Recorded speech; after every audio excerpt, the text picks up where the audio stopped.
চলে এসো। এই দেখো ঝাড় দিচ্ছে তোমাদের দাদা ভাই। আসো আসো, ওষুধ খেয়ে নেবে, আসো। দাঁড়াও, আসো তো। আয় বাবু। গুড মর্নিং বন্ধুরা, কেমন আছো তোমরা সবাই? আশা করছি সবাই খুব ভালো আছো, সুস্থ আছো। আমরাও বেশ ভালোই আছি। আমি উর্মি, আমার নতুন একটা ব্লগে তোমাদের সবাইকে জানাই অনেক স্বাগত, অনেক ভালোবাসা। আজকে অনেক সকালবেলা উঠেছি, মানে হচ্ছে 5:30টার দিকে উঠেছি। উঠে জল ছড়া দিলাম, ঘর দুয়ারে জল ছড়া দিলাম, যেটা দিতে হয় আর কি। তো জল ছড়া দিলাম, যে বাসন কটা পড়ে আছে দেখো, হাত মুখ ধুলাম, নাইটিটা চেঞ্জ করলাম। তারপরে এখন হচ্ছে থালা বাসনগুলো ধুবো। তোমাদের দাদাভাই উঠোনে রাস্তা ঝাড় দিতে গেছে। আর ফুল কটা তুলে রাখলাম, যেহেতু নাইটিটা চেঞ্জ করেছি সেই জন্য ফুলগুলো তুলে রাখলাম পুজো দেবো বলে। আর এই গাছটায় প্রচুর ফুল ফোটে। নিচে যে কটা ছিল হাত পেয়েছি, যে কটা হাত পেয়েছি সে কটাই তুলে নিয়েছি। আজকে আমার কাজকর্মের সাথে সাথে আমার কিছু ঘটনা তোমাদের সাথে আমি শেয়ার করব। তোমরা হয়তো অনেকেই জানো, আবার অনেকে হয়তো জানো না এখনো পর্যন্ত, যে আমি কোথাকার মেয়ে আর কোথায় বিয়ে হয়েছে আমার। তোমাদের সাথে একটু পরেই আমি শেয়ার করছি। তার আগে বলি, আজকে কিন্তু অনেক সকাল সকাল উঠেছি জানো তো। কয়েকদিন ধরে সোনাইয়ের শরীরটা খুবই খারাপ। যতটা পারছি ঘরেই রাখার চেষ্টা করছি ওকে, বাইরে একদম রোদে ঘাটে বের করছি না। অনেক দিন হলো বের হয়নি, যেমন আমাদের বাড়ির কাজ শুরু হয়েছিল সেই থেকে কিন্তু আমরা দোকানে যাওয়া আসা বন্ধ করেছি। এখনও অবধি যায়নি। আর কিছুদিন হলো সোনাইয়ের শরীরটা খারাপ হয়ে গেছে, সেই জন্য মানে 2-3 দিন হলো ঘর থেকে প্রায় একদমই বের হচ্ছে না। আর আমি তো বের হতেই দিচ্ছি না। মাঝখানে একবার মা এসে নিয়ে গেছিলো, মানে মা দেখতে এসেছিলো, মানে আমার শাশুড়ি মায়ের কথা বলছি, শাশুড়ি মা দেখতে এসেছিলো সোনাইকে। তারপরে হচ্ছে ওকে একবার নিয়ে গেছিলো, সেই যা বেরোনো। তো আর তো এখনও পর্যন্ত বেরোনো হয়নি। তো আজকে একটু ঠিক আছে মনে হচ্ছে শরীরটা ওর, দেখে মানে বুঝতে পারছি আর কি। মেয়েদের জীবনে পরিস্থিতির সাথে সাথে কিন্তু অনেকটাই পরিবর্তন ঘটে যায়, তাই না বলো তো? প্রত্যেকটা মেয়ের জীবনে বিয়ের আগে তারা একরকম থাকতো, আবার বিয়ের পরে একরকম, তারপরে যখন আবার বাচ্চা টাচ্চা হয়ে যায় তখন কিন্তু আরও একরকম হয়ে যায়। আমি জানো তো বিয়ের আগে প্রচণ্ডভাবে ভীতু ছিলাম। বিয়ের আগে জানো তো টিউশন গেলেও সেই বান্ধবীদের সাথেই যেতাম। যদি বান্ধবীরা কেউ না যেত একদিন, আমি না সেদিনকে যেতামই না। তারপরে যদি কোনো কেনাকাটা থাকতো মায়ের সাথে বা বাবার সাথে, কোনো দিন কিন্তু একা বেরোতাম না। বিয়ের পরেও ঠিক একইভাবে আমি ভীতু ছিলাম জানো তো। এই ধরো একটু কারেন্ট চলে গেল হঠাৎ করে, অমনি চিৎকার করে উঠতাম। সামান্য একটা টিকটিকি আরশোলা দেখলে শুধু চিৎকার করে উঠতাম। তাহলে নিশ্চয়ই ভাবতেই পারছো যে আমি কতটা ভীতু।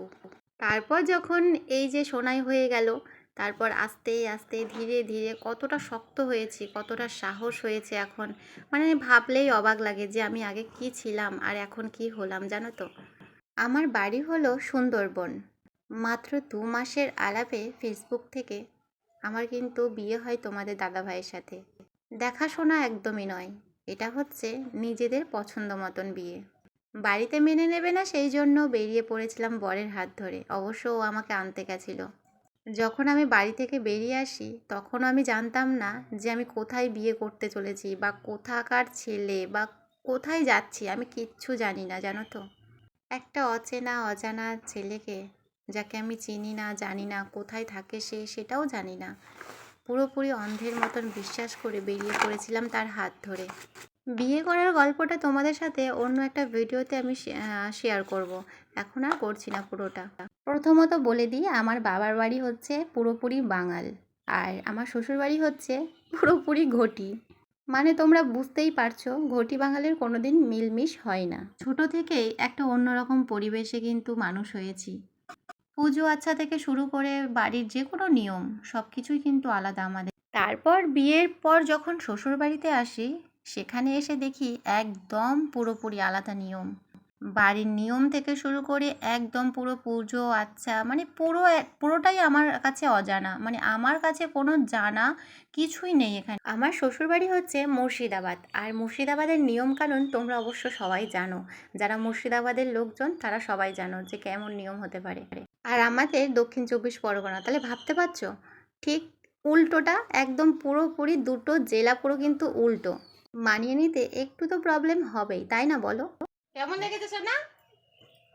ওষুধ খেয়ে একদম ওষুধ খেতে চায় না। কি খেলে তুমি? আরো দেবো? তাহলে তো যুদ্ধ করলি কেন? আনবো? ঠিক আছে, তাহলে আবার আনি বেটে। এই তো বলছে আরো দাও। বিয়ের পরে পরে অবশ্য একটু প্রবলেম হতো, কিন্তু ওই যে আমরা মেয়েরা আমরা কিন্তু চাইলে সব কিছু পারি মানিয়ে নিতে, তাই না বলো তো? কথায় আছে না, মেয়েদেরকে যেই পাত্রে রাখবে সেই পাত্রের আকার ধারণ করবে। ঠিকই তাই। একটু কষ্ট হলেও আমি কিন্তু সবটাই ভালোভাবে মানিয়ে নিয়েছি। আস্তে আস্তে বাড়ির নিয়ম কানুন কিন্তু সব কিছুই শিখে নিয়েছি শাশুড়ি মায়ের থেকে। শাশুড়ি মা অবশ্য আগে পুজো করাটা আমাকে দিত না, নিজেই করতো, কারণ আমি তো জানতাম না কিছু, সেই জন্য। তো ওনার দেখে থেকে কিন্তু আমি অনেকটাই শিখে গেছি। 18-19 বছর আমি বাবার বাড়িতে কাটিয়েছি, ছোট থেকে বড় হয়েছি একটা নিয়মের মধ্যে, একটা অন্যরকম পরিবেশের মধ্যে। তারপরে 19টা বছরের পর থেকে শ্বশুরবাড়িতে 5টা বছর কাটাচ্ছি অন্যরকম একটা নিয়মে। ভাবতে পারছো? আমি কোনোদিন স্বপ্নেও ভাবতে পারিনি যে আমার বিয়ে হবে এই মুর্শিদাবাদে, এতটা দূরে। কতটা দূরে ভাবতে পারছো তোমরা? সব কিছুই কিন্তু আমাদের হাতে নয়, সব কিছু ভগবানের হাতে। ভগবান যেটা যার জন্য ঠিক করে রেখেছে সেটা কিন্তু অবশ্যই ঘটবে। কোথাকার মেয়ে ছিলাম আর কোথায় এসে কোন বাড়ির বউ হলাম, কোন গ্রামের বউ হলাম, কত দূরে চলে এলাম বলো? আমাদের বিয়ের পরে অনেকে অনেক কথাই বলতো, এই মেয়ে টিকবে না, এই মেয়ে থাকবে না, এই মেয়ে দুদিন পরেই চলে যাবে। অনেক সেই কথাগুলো শুধু আমার কানে আসতো, জানো তো? সেই কথাগুলো শুনেই আমার প্রচুর জেদ বাড়তো। আচ্ছা, মানুষ ভালোবেসে বিয়ে করলেই কি অন্যায় হয়ে যায়? ভালোবেসে বিয়ে করলেই কি দুদিন পরে ছেড়ে দিয়ে চলে যায়? কেন বলো তো? আমরা তো ভালোবেসে বিয়ে করেছি, নিজের ইচ্ছায় বিয়ে করেছি, নিজেরা দেখে শুনে বিয়ে করেছি, তাহলে কেন ছেড়ে দেব? কেনই বা চলে যাব? আমার জানো তো খুব রাগ হতো, খুব কষ্ট হতো। আসলে কেন বলো তো মানুষকে আঘাত দিয়ে মানুষে কথা বলে? সেই খারাপ লাগা কথাগুলো জানো তো মনের মধ্যে গেঁথে রয়েছে। এখন অবশ্য কথাগুলোই হাসি পায়, ভালো লাগে বেশ। কারণ দেখো, বাড়ি থেকে দেখাশোনা করে অনেকেরই বিয়ে হয়, কিন্তু টেকে না সেগুলো। আবার অনেকে নিজের দেখে বিয়ে করে, সেগুলোও টেকে না। আমি অবশ্য নিজের দেখেই বিয়ে করেছি, তবে আমি কিন্তু ভালোবেসেছি হাত ছাড়ার জন্য নয়, সারা জীবন ওর পাশে যেন থাকতে পারি। আমাদের জীবনে কিন্তু অনেক অভাব অনটন এসেছে, তবুও কিন্তু আমরা একে অপরের হাত ছাড়িনি, কারণ আমরা ভালোবাসি একে অপরের, জানো তো? অভাব আসলেই বা বিপদ আসলেই বা ছেড়ে দেবো বরকে, কেন বলো তো? স্বামী স্ত্রীর সম্পর্কটাই তো এমন যে তার বিপদের সময় আমাকে তো পাশে থাকতে হবে, আমি তার অর্ধাঙ্গিনী, বলে না, কথায় আছে না? তাহলে কেন আমি ছাড়বো হাত? খারাপ সময় আসুক বা ভালো সময় আসুক, সবাই ছেড়ে চলে গেলেও আমি কিন্তু ছাড়বো না। কারণ সেও যে আমাকে ভালোবাসে, সেও যে আমাকে ভালোবেসে বিয়ে করেছে, তাই না বলো? আমাদের জীবনটা জানো তো সুখ দুঃখ হাসি কান্না সব কিছু মিলিয়ে মিশিয়ে। তাহলে সুখের সময় শুধু থাকবো আর দুঃখের সময় থাকবো না, তা কী করে হয়? আমরা ভাড়া বাড়িতে এতদিন ছিলাম, কিন্তু আমার বরকে ছেড়ে কোনো দিন কিন্তু আমি একটা মাস বাবার বাড়িতে থাকিনি, জানো তো? কারণ কারণ আমার শুধু চিন্তা হয় ওর জন্য, যে ছেলেটা আমাদের জন্য এতটা কষ্ট করছে, তাহলে কেন ওর পাশে থেকে আমি কষ্ট করে থাকতে পারবো না বলো তো? বাড়ি থেকে বের হওয়ার পর থেকে আমরা তো ভাড়া বাড়িতে কাটিয়েছি, তাহলে আমি তো ভাড়া বাড়িতে না থেকেও আমি তো চলে যেতে পারতাম আমার বাড়ি, আমার বাবার বাড়িতে। তাহলে কেন আমি গেলাম না? কেন বরকে ছেড়ে চলে গেলাম না সেই সময়? আসলে যারা ভালোবাসার মধ্যে স্বার্থ খোঁজে তারা কিন্তু কোনো সময় টিকবে না। কেন বলো তো? তারা তো টাকা পয়সার লোভেই তো আসে, তাই না বলো তো? আর আমার কথা বলবো, আমি হচ্ছে ভালোবাসার ভিখারি, ভালোবাসার কাঙাল। ভালোবাসা ছাড়া আমি কিচ্ছু বুঝি না, ভালোবাসার জন্যই হয়তো আমি আজ এখানে। দেখো, যেখানে ভালোবাসা থাকে না সেখানে কিন্তু কোনো সম্পর্কই টিকে থাকে না। আজ আমাদের সম্পর্কের মধ্যে ভালোবাসা রয়েছে বলেই হয়তো আমিও টিকে আছি, আমাদের সম্পর্কও টিকে আছে, তাই না বলো? আমি চাই সারা জীবন যেন এভাবে একে অপরের প্রতি বিশ্বাস ভরসা ভালোবাসা রেখে যেন এইভাবে আমাদের ছোট্ট সোনাকে ভালোভাবে মানুষ করে ভালোভাবে যেন সংসারটা গুছিয়ে করতে পারি। আমার জানো তো আর কিচ্ছু চাওয়ার নেই, এটাই আমি ভগবানের কাছে দিন রাত চেয়ে যাই। একটু ভালোবাসা পাওয়ার জন্য কোথা থেকে কোথায় চলে এসেছি, তাই না বলো তো? যাই হোক, মেয়েদের এটাই জীবন। বিয়ের পরে স্বামী সংসার সন্তান ছাড়া তাদের আর মাথার মধ্যে কিছুই আসে না, যেমন আমার। বাড়ির কাজ করতে করতে তোমাদের সাথে অনেক কিছু বকবক করেছি। আর সকাল থেকে উঠে কাজের শেষ হয় না, সংসারে এটা ওটা সেটা করতেই হয়। তার মধ্যে বাড়ির কাজ হলো কিছুদিন আগে, তো এই ঘরের জিনিস ওই ঘরে, ওই ঘরের জিনিস এই ঘরে করতে করতে না দিন শেষ হয়ে যায়, যেন মানে সময় চলে যায়। তারপরে দেখো এখনও পর্যন্ত ভালোভাবে গোছানো হয়নি, ব্ল্যাঙ্কেটটা ভালো করে ভরতে হবে ট্রলির মধ্যে, জানো তো।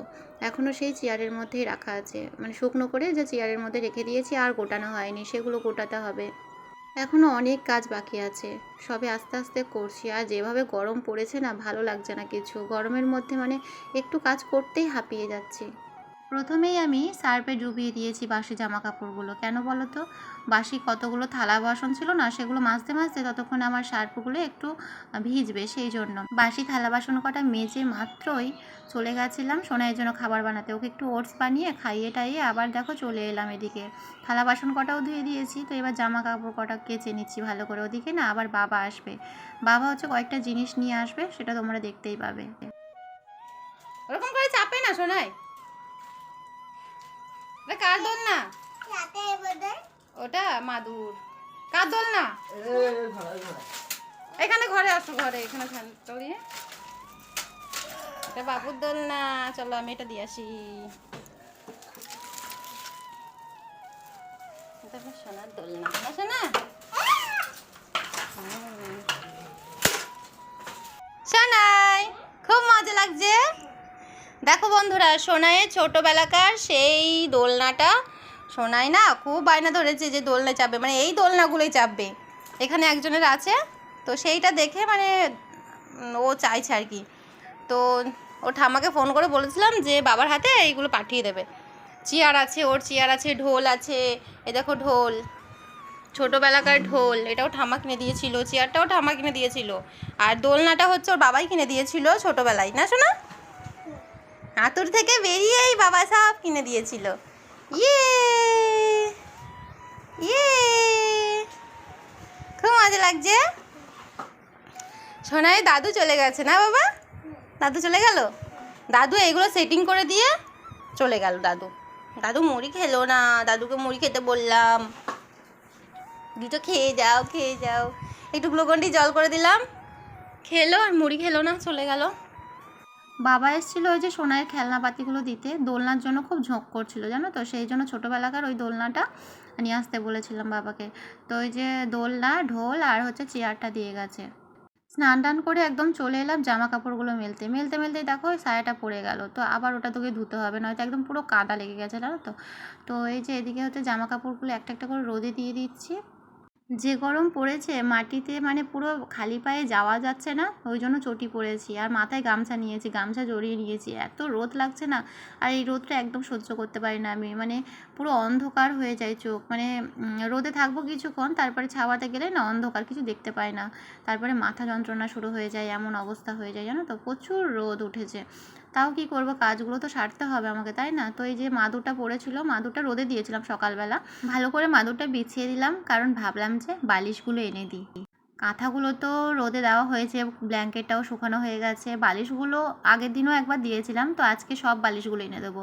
কোল বালিশ থেকে শুরু করে দুটো বালিশ মাথার, আর হচ্ছে সোনাই ছোট্ট মতন বালিশ। সোনাইয়ের ছোট্ট বালিশটা জানো তো, ও মাথা দিতেই চায় না, শুধু বলবে কাঁটা কাঁটা, কিসের কাঁটা জানি না, তবে ও মাথায় দিতেই চায় না একদম বালিশ। চলো এগুলোকে ভালো করে রোদে দিয়ে দিই, তারপর রান্না বান্না সারতে হবে, এখনও কিন্তু প্রচুর কাজ বাকি আছে। চলো এখনকার মতন কাজ মানে সব কিছুই দেখো রোদে দিয়ে দিয়েছি, বালিশগুলো জামা কাপড় সব মেলে দিয়েছি, আর এই যে একটা পড়ে গেছে, এটা আবার ধুবো। চলো এইবার হচ্ছে একটু খাবো, খেয়ে দে রান্না করব। আর এত রোদ পড়েছে, এত গরম পড়েছে, মানে কি বলবো, এত রোদ, ওখানে যাওয়া যাচ্ছে না, সেই জন্য মাথায় গামছাটা নিয়ে নিয়েছি। মানে এত গরমে চোখ মুখ একদম শুকিয়ে যাচ্ছে, কি আর বলবো তোমাদেরকে, প্রচণ্ডভাবে গরম পড়েছে। চলো রান্না বসিয়ে দিলাম, এই যে ভাত আর পেঁপে সেদ্ধ, আলু সেদ্ধ, আর এদিকে হচ্ছে তেল গরম দিয়েছি, মাছ কটা ভাজবো।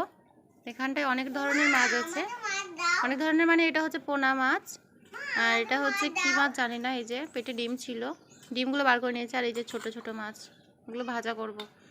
আর সজনে ডাঁটা আলু পেঁপে দিয়ে ঝোল করব পাতলা করে। চলো রান্না বান্না সেরে নিই, আর সোনাই এই যে গাড়ি চালাচ্ছে। এটা একেবারে চলে এলাম রাত্রিবেলা, আর রাত্রিবেলা কারেন্ট চলে গেছে, প্রায় 9টার বেশি হয়ে গেছে। খেতে বসবো আর কারেন্ট চলে গেল। আর বাইরে প্রচুর হাওয়া দিচ্ছে, সেই জন্য সোনাই আর ওর বাবা বসে আছে ওদিকে। চলো আজকে আর বক বক করবো না, আজকে এমনিতেই বেশি বড় হয়ে গেছে ভিডিওটা। তো আজকের ভিডিওটা দেখে তোমাদের কেমন লাগলো বন্ধুরা? ভালো লাগলে অবশ্যই লাইক কমেন্ট শেয়ার করে দিও, সাথে একটু শেয়ারও করে দিও। তোমাদের জন্যই এত কষ্ট করে পরিশ্রম করে ভিডিও বানাচ্ছি সংসার সামলিয়ে, জানো তো। চলো দেখা হচ্ছে খুব তাড়াতাড়ি নতুন কোনো ব্লগের সাথে। ততক্ষণ তোমরা ভালো থেকো, সুস্থ থেকো। Tata, good night.